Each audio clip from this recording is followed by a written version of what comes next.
ውድ ሄኖን ቤስ ቻናል ቤተሰቦች እንደምን አላችሁ? እንኳን ወደ ሄኖን ቤስ ቻናል በደህና መጣችሁ። ዛሬ ደግሞ እንግዲህ ቆንጆ ፈጢራ አብረን ልንሰራ ነው።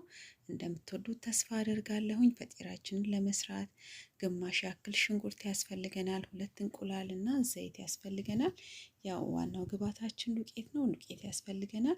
እኔ ግን እዚህ ጋር ትላንትና ስሰራ እየተረፈኝ ስለነበረ የተቦካ እሱን እየተጠቀምኩ ነው ያለሁት። ወዲያው አብኩተን ነው የምንሰራው፣ ምንም መብካት የለበትም። ልክ ለአሳምቡሳ እንደምናዘጋጀው ማለት ነው። ከዚህ በፊት የተለያዩ ቪዲዮዎችን የቂጣ አሰራር እንደዚህ አብኩቼ ዳምጬ ስላዘጋጀው እሱ ላይ ማየት ትችላላችሁ። ምንም ልክ ዳቦ እንደምናቦካው ነው የምናቦካው። መክተፊያችን ላይ ለመዳመጥ ዱቄት ያስፈልገናል እንዳይጣበቅብን ማለት ነው። ስለዚህ አሁን ዳምጠን አስተካክለን ወደ ስራችን እንገባለን። እዚህ ጋር እንደምታዩት ሽንኩርታችንን ከእንቁላላችን ጋር ነው አንድ ላይ የምንመታው።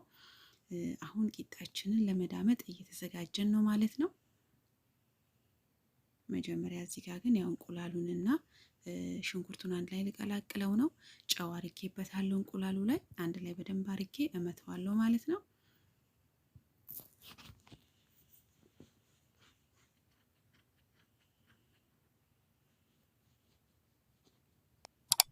አሁን እንግዲህ ቂጣችንን ወደ መዳመጡ እንሄዳለን። ቂጣችንን ዳምጬ ጨርሼ እንደዚህ አርጌ አዘጋጅቻለሁ ፈጢራችንን ለመስራት። አሁን እንግዲህ ወደ አጠባበሱ አብረን እንሄዳለን። እሺ እንግዲህ ቂጣችንን እንደዚህ እንደምታዩት ምጣዳችን ላይ ወይም መጥበሻችን ላይ አድርገናል። ዘይት እየጨመርኩበት ነው። ዘይቱን ከፈለጋችሁ ከስር መጀመሪያ ማድረግ ትችላላችሁ። እኔ ግን ጎን ላይ እያደረኩ ነው ያለሁት። ከዛ በኋላ እያገለባበጥን እናበስለዋለን። የሁለት ቂጣ ነው አንድ ላይ የምንደራርበው። የመጀመሪያውን በደንብ አድርገን በሁለቱም ሳይድ ካበሰልን በኋላ እናወርደዋለን ማለት ነው። እንግዲህ አሁን የመጀመሪያውን ሳይድ አብስየዋለሁ። ሁለተኛውንም ገልብጬ አበስሏለሁ ማለት ነው። እንደዚህ እንደምታዩት ሁለተኛውንም ገልብጬዋለሁኝ ማለት ሁለተኛውን ሳይድ። ከዛ በኋላ እስኪበስልልኝ ድረስ እጠብቀዋለሁ ማለት ነው። ለዚህ ቻናል አዳዲስ የሆናችሁ ሰብስክራይብ እያደረጋችሁ ቤተሰብ እንድትሆኑኝ በአክብሮት እጠይቃችኋለሁ። ቪዲዮን ከወደዳችሁት ደግሞ ላይክ እያደረጋችሁ ብትመለከቱ ዩቲዩብ ለብዙ ሰዎች እንዲደርስልኝ ስለሚያደርግልኝ ይህን በማድረግ እንድትተባበሩኝ በአክብሮት እጠይቃችኋለሁ። እንግዲህ ቂጣውን በሁለቱም ሳይድ እያበሰልን ያለ ነው። እንግዲህ ሁለተኛውንም ቂጣዬን ጥጄዋለሁ ማለት ነው። ሁለተኛውንም በሁለቱም ሳይድ አበስሏለሁኝ። ካበሰልኩት በኋላ ነው እንግዲህ መሀሉ ላይ እንቁላሉን ጨምሬ ሁለቱን ቂጣዎች የማጣብቀው ማለት ነው። በሁለቱም ሳይድ ዘይት አድርገን እናበስሏለን ማለት ነው። አሁን ቂጣችን እንግዲህ በስሎልናል። ቂጣችን ላይ ዘይት መሀሉ ላይ እንቁላል መሀሉ ላይ ጨምረንበታል ማለት ነው። እንቁላሉን በደንብ አድርገን ከጨመርን በኋላ ሁለተኛውን ቂጣ ደግሞ ጋግረን ያስቀመጥነውን እዚህ ላይ ደግሞ እንደርበዋለን ማለት ነው። አሁን ቂጣችንን ደርበንበታል። ጫን ጫን አድርገን ሁለቱን እናጣብቃለን። ቂጣችሁ ግን እኩል ሳይዝ ቢሆን ጥሩ ነው ማለት ነው። እኔ ትንሽዬ ተዘናንፎብኛል። እናንተ ግን እኩል ለማድረግ ሞክሩ ስትዳምጡ። እንግዲህ ሁለቱንም ሳይድ እንደዚህ ካጣበቅን በኋላ በሁለቱም በኩል ገለባብጠን እናበስሏለን። እንቁላሉ ያው መሀሉ ላይ ይበስላል በሁለቱም ሙቀት ማለት ነው።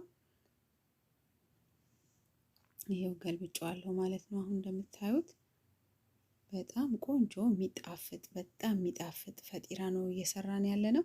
እናንተም በቤታችሁ እንግዲህ እንደዚህ እያደረጋችሁ የተለያዩ ቁርሶችን እየሰራችሁ ከቤተሰቦቻችሁ ጋራ መመገብ ትችላላችሁ ማለት ነው።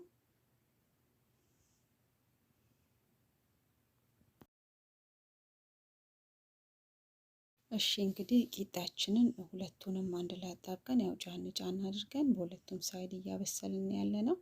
እንግዲህ እናንተም በቤታችሁ እንደዚህ ቆንጆ ቁርሶችን መስራት ትችላላችሁ በቀላሉ ማለት ነው። ባለን ነገር ቤታችን ባፈራው ነገር ተጠቅመን ቀለል ያሉ ቆንጆ ቁርሶችን መስራት እንችላለን። ለመክሰስም ይሆናል። ልጆች አብሶ እንደዚህ አይነት ነገር በጣም ይወዳሉ። ለልጆቻችን ምሳቃቸውም ላይ ለመክሰሳቸው ማድረግ እንችላለን ማለት ነው። አሁን ገልብጬዋለሁ ሁለተኛውንም ሳይድ። ለዚህ ፈጢራ ቆንጆ የሆነ ፈጢራ እየሰራን ነው በቤታችን። ለዚህ ቻናል አዳዲስ የሆናችሁ ሰብስክራይብ እያደረጋችሁ ቤተሰብ እንድትሆኑኝ በአክብሮት እጠይቃችኋለሁ። እንግዲህ ላይክ ደግሞ እያደረጋችሁ ቪዲዮን ብትመለከቱ ዩቲዩብ ለብዙ ሰዎች ቪዲዮ እንዲደርስልኝ ስለሚያደርግልኝ ሰብስክራይብ እያደረጋችሁ ላይክም እያደረጋችሁ ብትመለከቱ በጣም ደስ ይለኛል ማለት ነው። ስለምታደርጉኝ ስለምታበረታቱኝ እጅግ አርጌ ከልብ አመሰግናለሁ። እንግዲህ አሁን ቂጣችን አንደኛውን ፈጢራችንን ጨርሰናል፣ በሁለቱም ሳይድ ደርሶልናል ማለት ነው። ሌላውን ሁለተኛውን ደግሞ እንጀምራለን መጋገር። የሁለተኛውንም መጥበሻዬ ላይ አድርጌያለሁ እያበሰልኩ ነው ማለት ነው። እንግዲህ እንደዚህ ቀለል ያሉ ነገሮችን በቤታችን መስራት እንችላለን። ይሄው አንደኛው ሳይድ ደርሶልኝ ገልብጬዋለሁኝ። ሁለተኛውንም እንደዚሁ አበስሏለሁ በተመሳሳይ። እንግዲህ ሁለተኛውም ደርሶ አጣብቄዋለሁ ማለት ነው። ቀላል ነው በጣም ምንም ጊዜም አይፈጅም ጉልበትም አይፈጅም።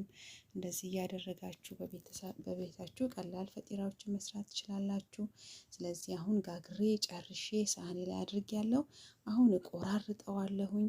ቆራርጬ ደግሞ ማር ያስፈልገናል፣ ማር እናደርግበታለን። ስለዚህ ወደ አቀራረቡ እንሄዳለን። ይኸው እንደምታዩት ቆራርጫለሁኝ፣ ማሩንም አዘጋጅቻለሁ። ስለዚህ አሁን ወደ ሳህናችን እንከታለን። የቆራረጥነውን ይኸው በዚህ መልኩ ሳህናችን ላይ አድርገናል ማለት ነው። በጣም ነው የሚያምረው፣ በጣም ነው ደስ የሚለው፣ በጣም ደግሞ ጤናማ ነው ማለት ነው። ስለዚህ እንደዚህ አድርጋችሁ በቤታችሁ ምን እንደጨመራችሁ ምን እንዳረጋችሁ የምታውቁትን ምግብ ስትበሉ ያው ጤናማም ደስተኛም ትሆናላችሁ። ስለዚህ እንደዚህ አድርጋችሁ እንድትበሉ በአክብሮት እጋብዛችኋለሁ። ውድ ጊዜያችሁን ሰውታችሁ ከኔ ጋር ስለቆያችሁ እጅግ አድርጌ አመሰግናለሁ። ሰብስክራይብ ማድረጋችሁን እንዳትረሱ እንግዲህ